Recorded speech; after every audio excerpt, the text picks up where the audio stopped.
Itong Iglesia ni Cristo, naabot na ang buong mundo. Nagsimula sa isang tao, milyon-milyon na ang miyembro.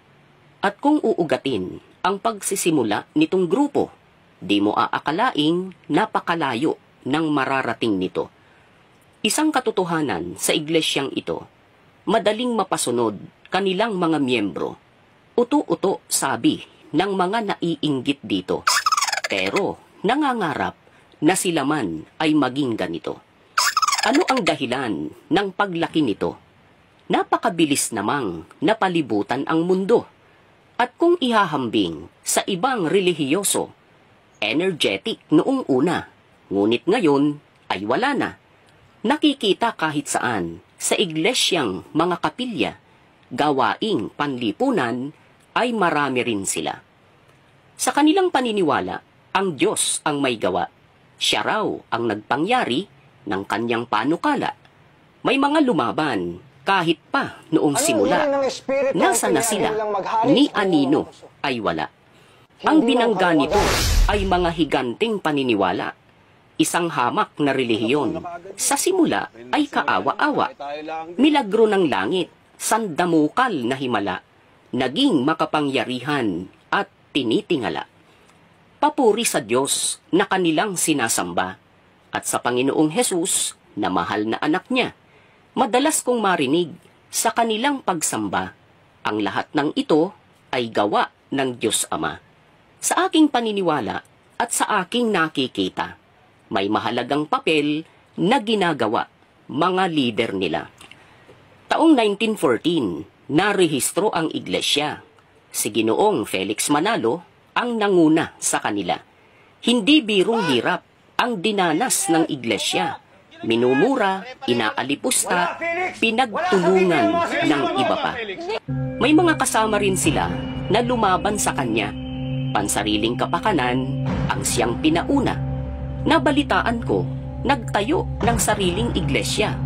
Hanggang doon na lamang yata ang kinaya nila. Nagsimula ang iglesia na magpatayo ng kapilya. Sa simula ay maliliit, sawali ang kayarian nila. Ang kasunod niyon, ang kapilya malalaki na, patuloy na dumami ang kaanib nila. Dalawang malalaking digmaan ang naganap sa panahon niya. 1914 at 1939, pinagtagumpayan ng iglesia. Panahon ng Hapon, ginipit ang mga pagsamba, pati ang hukbalahap, ginulo rin sila. Sa aking naalaman, pinagtangkaan ang buhay niya. Isang araw, papunta yata sa probinsya. May mga nakaabang, tatambangan siya. Bago pa man umalis sa kanilang kapilya, siya'y natapilok, di nakatuloy sa lakad niya. Isang madaling araw ng taong 1963, pumanaw ang lider ng samahang INC. Kinikilalang sugo, ang ebanghelyo ay isinilbi. Tapos na ang panahon niya, ang anak ang humalili. Kung tawagin ng kapatiran, ay ang kanilang KRD. Sa kanyang panahon, ay patuloy na lumawak. Ang Iglesia ni Cristo, tumawid na ng dagat. Gawain ng Iglesia, umabot na sa western part. Sa Estados Unidos, pagsamba ay ginanap. Katuparan daw ng hula na nasa kasulatan. Mula sa silangan, titipunin sa kanluran. Ang mundong kalupaan, kanilang kinalatan. Sa bawat kontinente, sila'y nananambahan. Sa panahon niya, nagmaktol ang Hacienda Luisita. Itong kapatiran, ginipit ng unyo nila. Sa kanyang inisyatiba, bumili ng lupa sa Nueva Ecija. Nag-exodus ang kapatiran, nanirahan sa baryo Maligaya. Sa kanyang panahon din, naganap ang martial law, sentral ng INC. Gustong kunin ng mga sundalo, sa kanyang pangunguna, ay nabigo ito. May nangyari rin noon na hindi kagandahan. Pagtuturo ng relihiyon sa eskwela ay magiging sapilitan.